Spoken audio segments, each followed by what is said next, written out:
The Sports Shorts Daily, Ronnie Rants alongside Tommy Christ on this chilly Friday morning in Baton Rouge. TK joining us from Tremonti's Meat and Seafood. Special thanks to Tremonti's. They donated a great gift basket to the Louisiana Sports Hall of Fame. A bottle of Camus, a couple great high-end ribeyes, and some baked potatoes and all that. We appreciate them. Today, Sports Shorts Daily presented by LeBare's Casino. Good place to go watch the World Cup Finals. You got the third place game and then the finals on Sunday. Go to the new Barstool Sportsbook. You can watch France and Argentina go at it. That'll be a good one. Who's going to win, Ronnie? I think it's like Argentina's going to win it. You know, Messi's due. He's won everything but a World Cup title. He's one of the greatest players of all time. I feel like they're a team of destiny. And you know, France has gotten hit by a little bit of a virus. They've got the flu kind of. They actually call it the desert virus or something like that. Some people have gotten there, and after you're there a few days, you know, you can get a little sick, you get flu-like symptoms.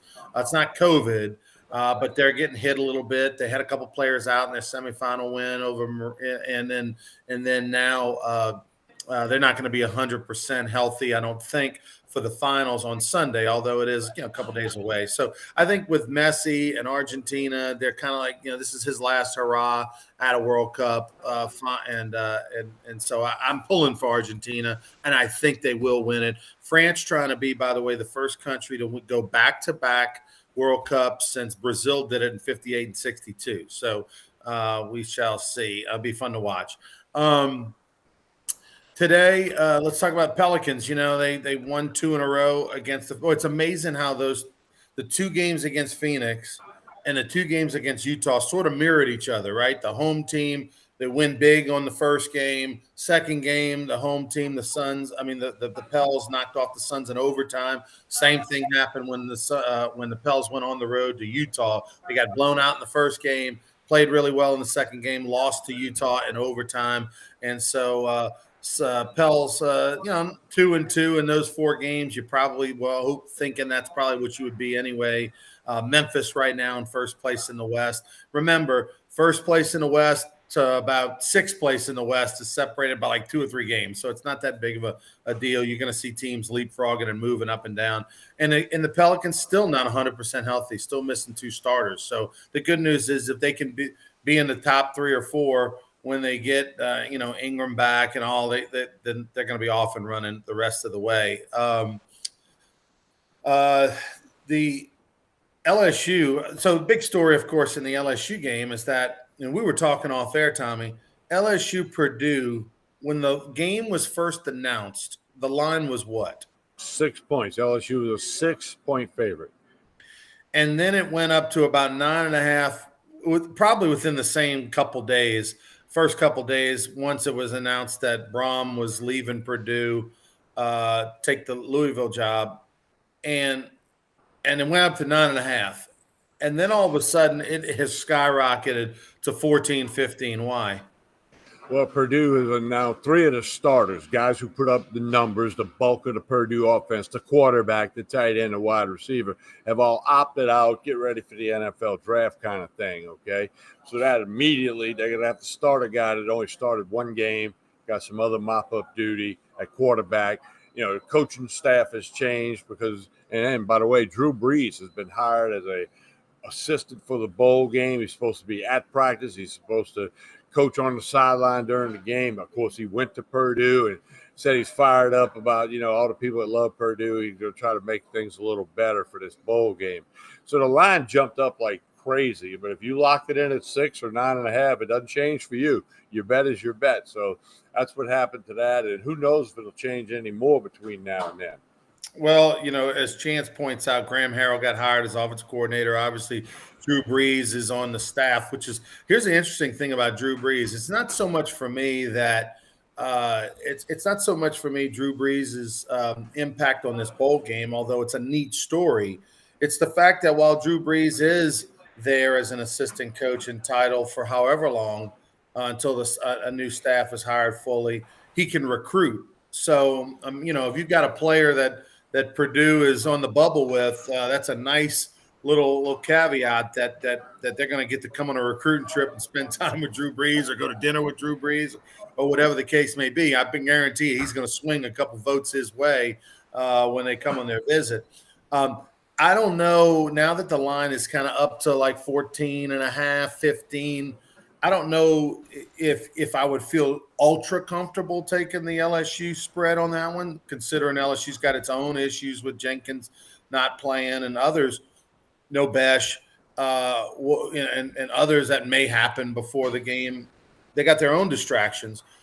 But the one bet that I think you and I both love is if you just take Purdue, whatever their over under number is for points in a game, and take the under, because they're going to have trouble scoring. I don't care that they have Sean Payton and a new coordinator and Graham Harrell and all. You got a backup quarterback who hadn't played much going against this LSU defense. It's pretty talented. That's not a good recipe for Purdue. Well, it goes back to what we said a couple of days ago on Sports Shows Daily. If you go bet these bowl games, A, you ought to bet small amounts, bet a lot smaller than you normally do. And then B, you got to wait till the day before the game, almost when the teams arrive in the town they're playing in. Like this situation with the Purdue guys opting out, and it's going to happen with other teams and other bowl games. And if you're investing money, if you're betting, you're gambling, you're wagering, you want to check all that out. And you can access all that stuff through the internet, all the latest and greatest news on the team you're trying to maybe decide if you want to bet on or bet against. So that's all going to be part of it. More so, it's always been a part of the bowl games over the last 5 years, more so this year. We've been saying kind of wait till you get closer to the bowl game, maybe the day before, and you're able to really see the rosters. And this is the one, strange one where if you would have waited on the LSU game, you actually hurt yourself. Because if you liked LSU, you should have locked it at 6. You should have locked it at 7, 8, 9, even 10. Now that it's 15, that's a little weird. Let's wait and see even more, I guess. At this point, you're kind of pot committed to wait unless you want to lock in the over under on points or something, on this game. I think LSU is, the only question is how many points will LSU score and who will play some quarterback. Are they going to try to maybe appease, some of the quarterbacks and give others opportunities beside Daniels in this bowl game? We shall see. Chance saying Purdue is in the same shape as LSU in bowl last year. Yeah, that's kind of getting that way. And then we saw how that turned out, right? LSU they looked like East Ascension High School going against Kansas State in that bowl game last year. I mean, it was a total disaster. Not even the same level of talent on the field. So, if you think that LSU is if Purdue's in the same situation as LSU last year, then go ahead and just load up on the Tigers to win this one. TK, last night went to a hockey game in Baton Rouge, went over to the arena, the Raising Cane's arena, to go watch the Mississippi Seawolves take on some team out of Michigan or whatever the case was. Did you go to Kingfish back in the day when they were here? Did I go to a game? Yeah, did you a go to many? A half of one game. That's it? Yeah.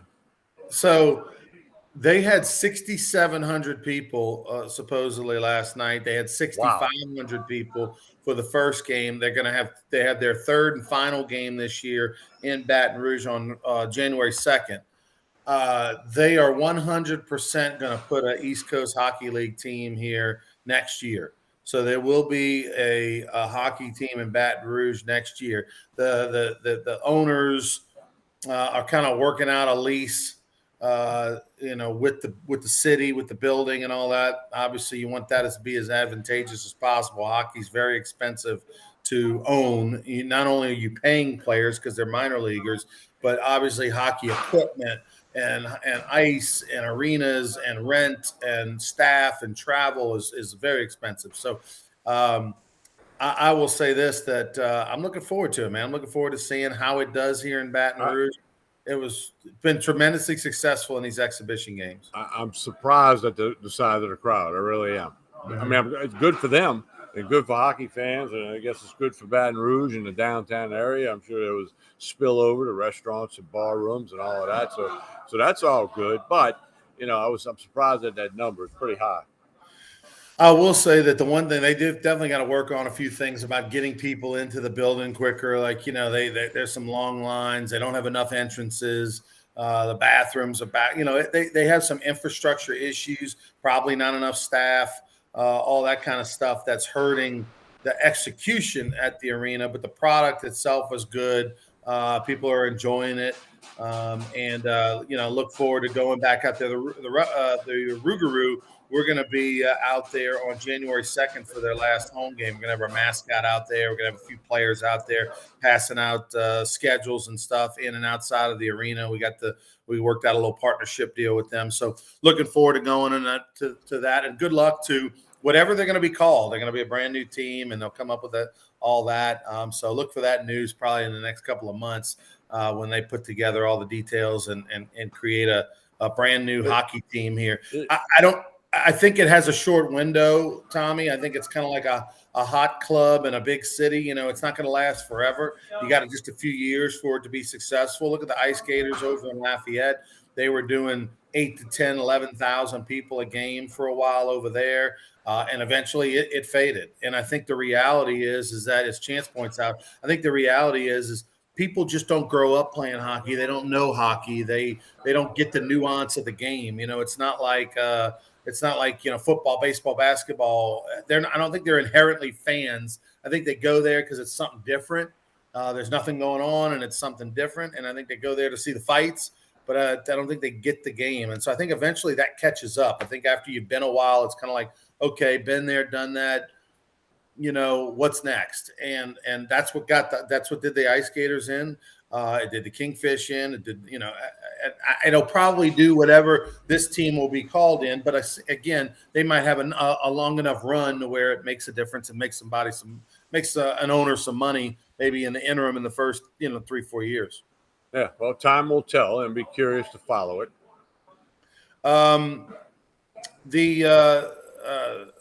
What else is going on in the world of sports? We got the World Cup. We got the Pelicans, LSU, of course. The New Orleans Saints, believe it or not, are a favorite. What do you think the actual attendance will be in the Dome this weekend for two teams that are horrible, in the Falcons and the Saints? Saints have literally a 1% chance of making the playoffs, which is basically a 0%. I don't think it's going to be a big crowd. Christmas weekend's the following weekend, and it's the Falcons Saints, and traditionally Atlanta fans travel to New Orleans for this game. So, you may get an okay crowd, but I can't see it being close to a sellout against a couple of teams. And, I think a lot of people surprised Dennis Allen earlier in the week, in the bye weeks that was sticking with Andy Dalton. And, it's a good time to make a switch during the bye week, get those extra practices before you take the weekend off. So I just got to see how that goes for the old New Orleans Saints. It doesn't look real pretty.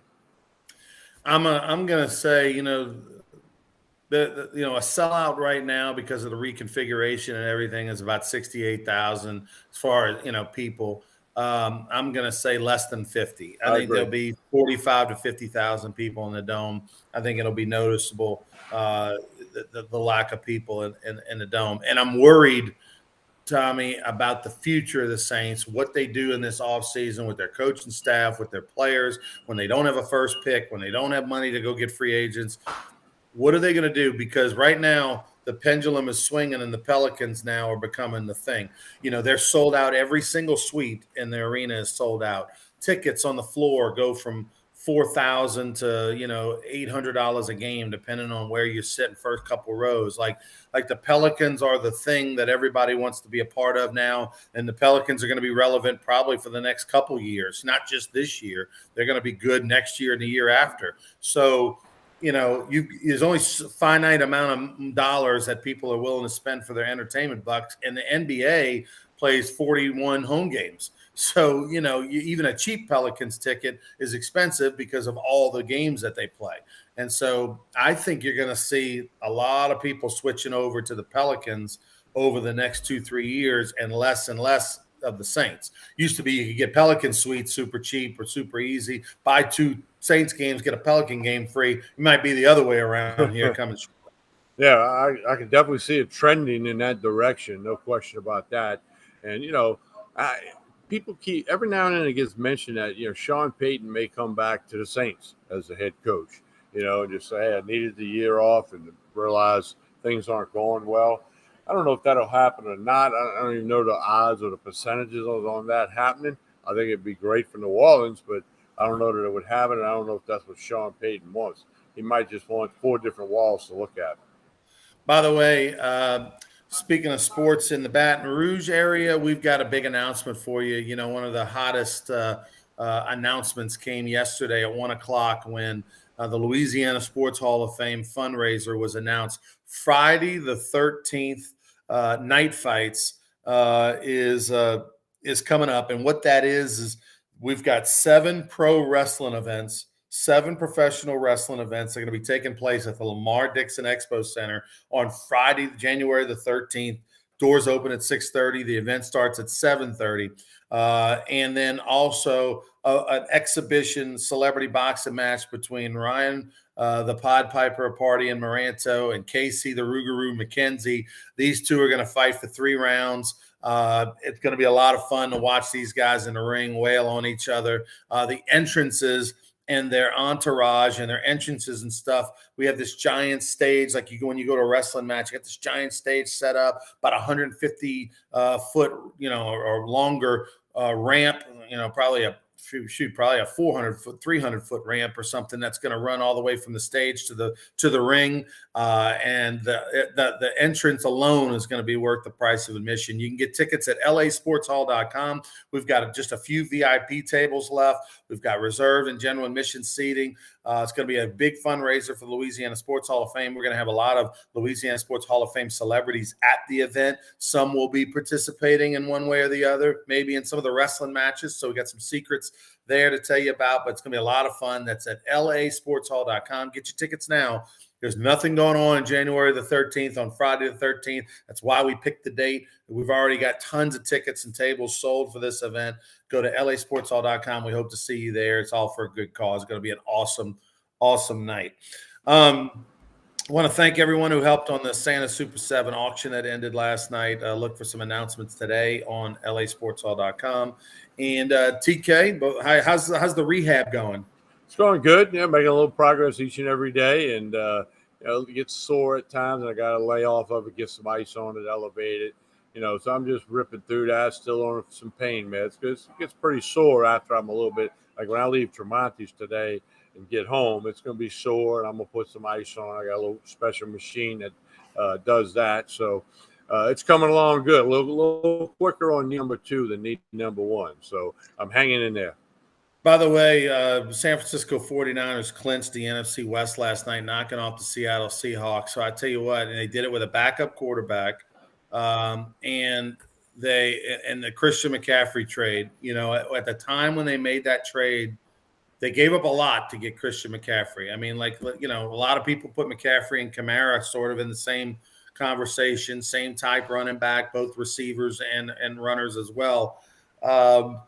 Christian McCaffrey maybe a little bit more of a workhorse over Kamara, but that said, they gave up a lot, and it was a little bit of a question mark. Did they give up too much? Hometown boy, all that kind of stuff. Well, it was worth it because that team turned around when they got him. Obviously he wasn't the only reason, but in a whole, this team's just going in a different direction, playing with a lot of confidence. So they clinched the NFC West, and the Philadelphia Eagles clinched the NFC East.